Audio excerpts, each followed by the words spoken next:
So, hello everyone. It's time again. I'm doing this barefoot walking and talking video again. And this is like a continuation on the reflections I do about the things that happened in my surrounding and that I know something about from a perspective of social neuropsychology, if you like, Unity framework. So recently in Finnish media, reporters have written what I call essays or epic stories where they polarize traditional family views with feminism.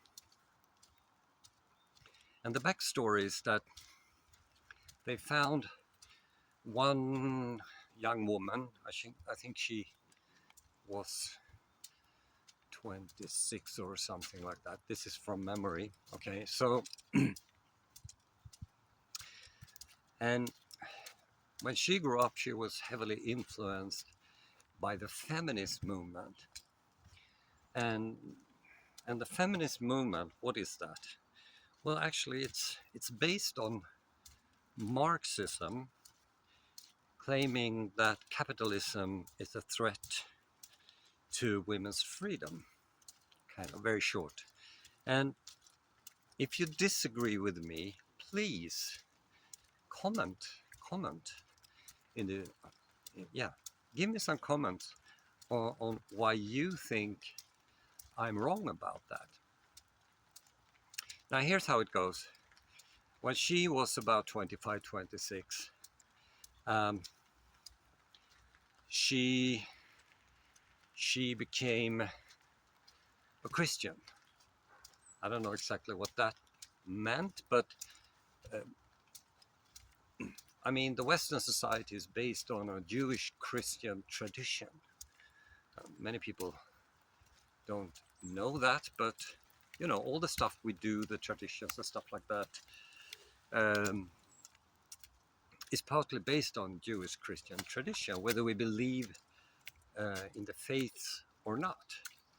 So the commandments, the 10 commandments, which Moses is said to have brought from that mountain, wherever that is,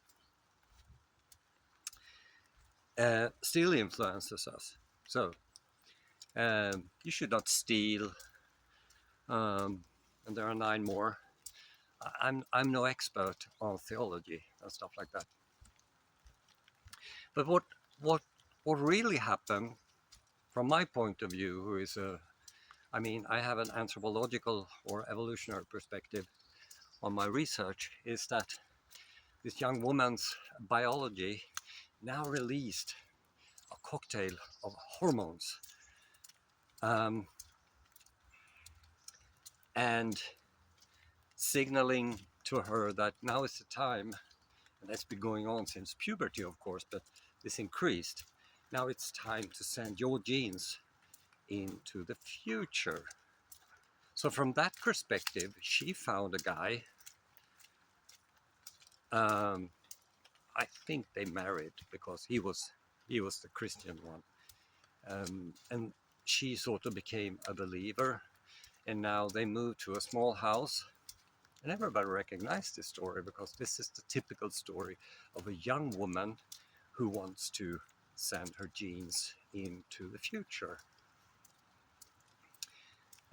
So the story, my reflection is not about the little family, which I hope the best for, but why on earth does mainstream media go against stuff that is natural to our species? That's interesting.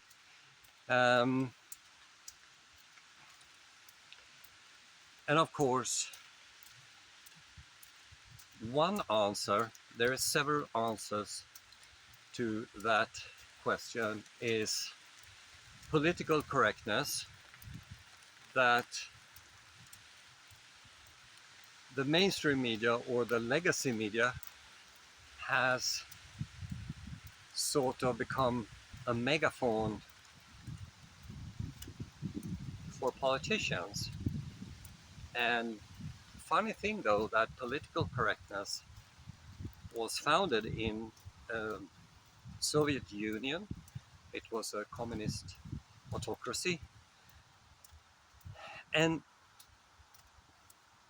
they didn't suppress facts, but they embraced sort of facts that um, resonated with the dictatorship. Funny thing though is that as this is going on, Finland really has issues, um, which I report on my science blog.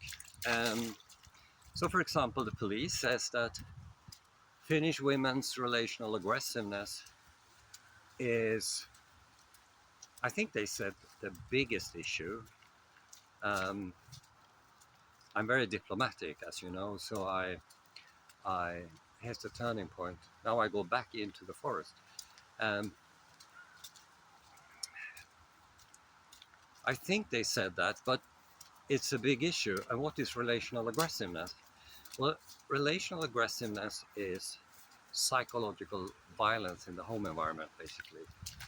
And this was spring 2022, and during the autumn, Finland's child commissary, Elina Pekkarinen, who actually doesn't have any specific knowledge about what she's doing, actually, which is kind of interesting and scary, claimed that 20% of Finnish kids and young people born 1997 or later has mental issues. And what she said, that the prevalence is, you say, bigger or larger. I'm not native in English, but mental issues was more prevalent, that may be more proper, among people who do not speak, among Finns who don't speak Swedish.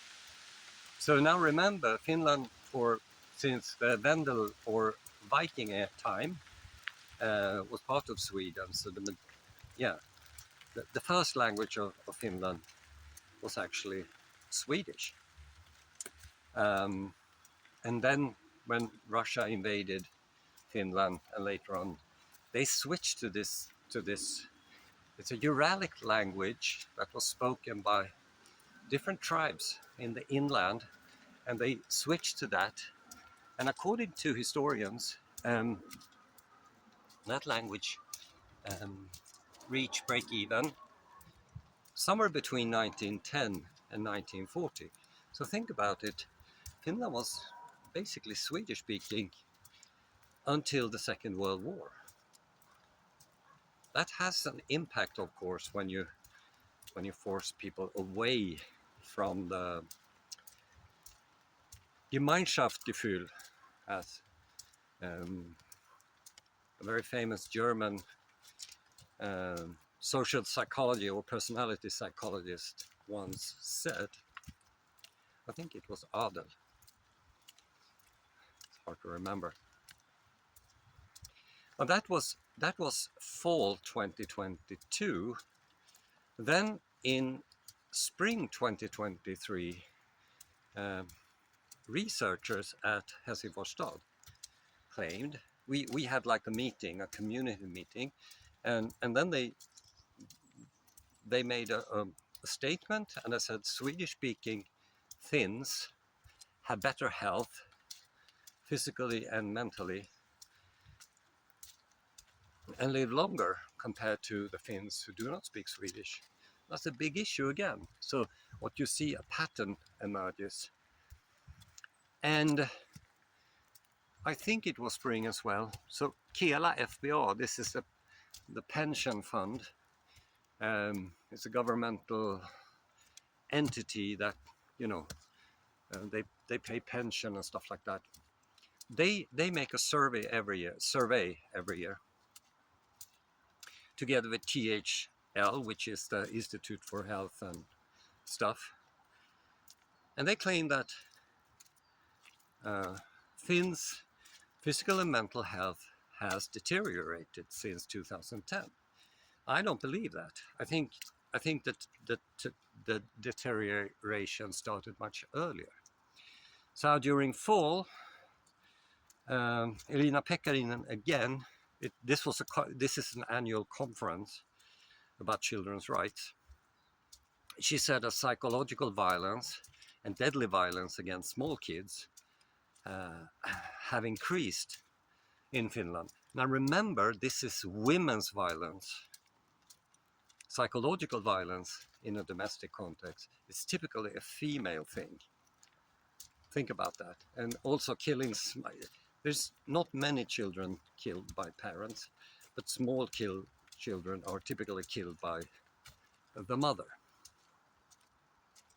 And then the host for the conference, Maja Islander, her name is, she interjected and said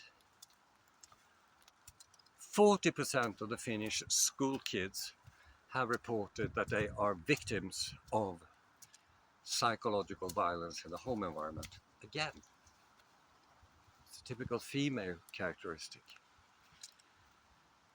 So why is this? I mean, my conclusion is that part of it is that I'm a middle-aged white guy, of course. So I hear I sound very old-fashioned, but this is basically what research in the social science point to, that when you're breaking up the family, it has a toll on mental health. Absolutely.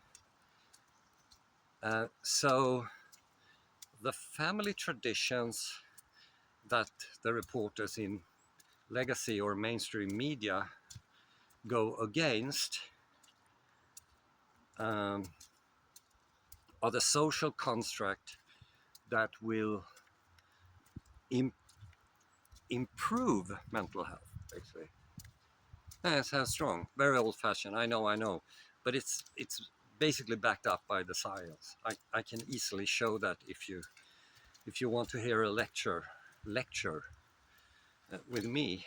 And there was some other thing happen. Yeah, but the other thing, yeah, and the other part is the language, because I think that Finn's health has deteriorated or started to deteriorate after Russia imposed this suppression of the Swedish language, because Swedish is the trading language around the Gulf of Bothnia and the Baltic Sea. And I don't say this is 100% correct, but I think this is something that could be a starting point for a discussion of this very complex matter. Okay, my arm is almost falling apart now. I hope you will comment on this, and not that I'm stupid or anything, but about the facts. What do you think?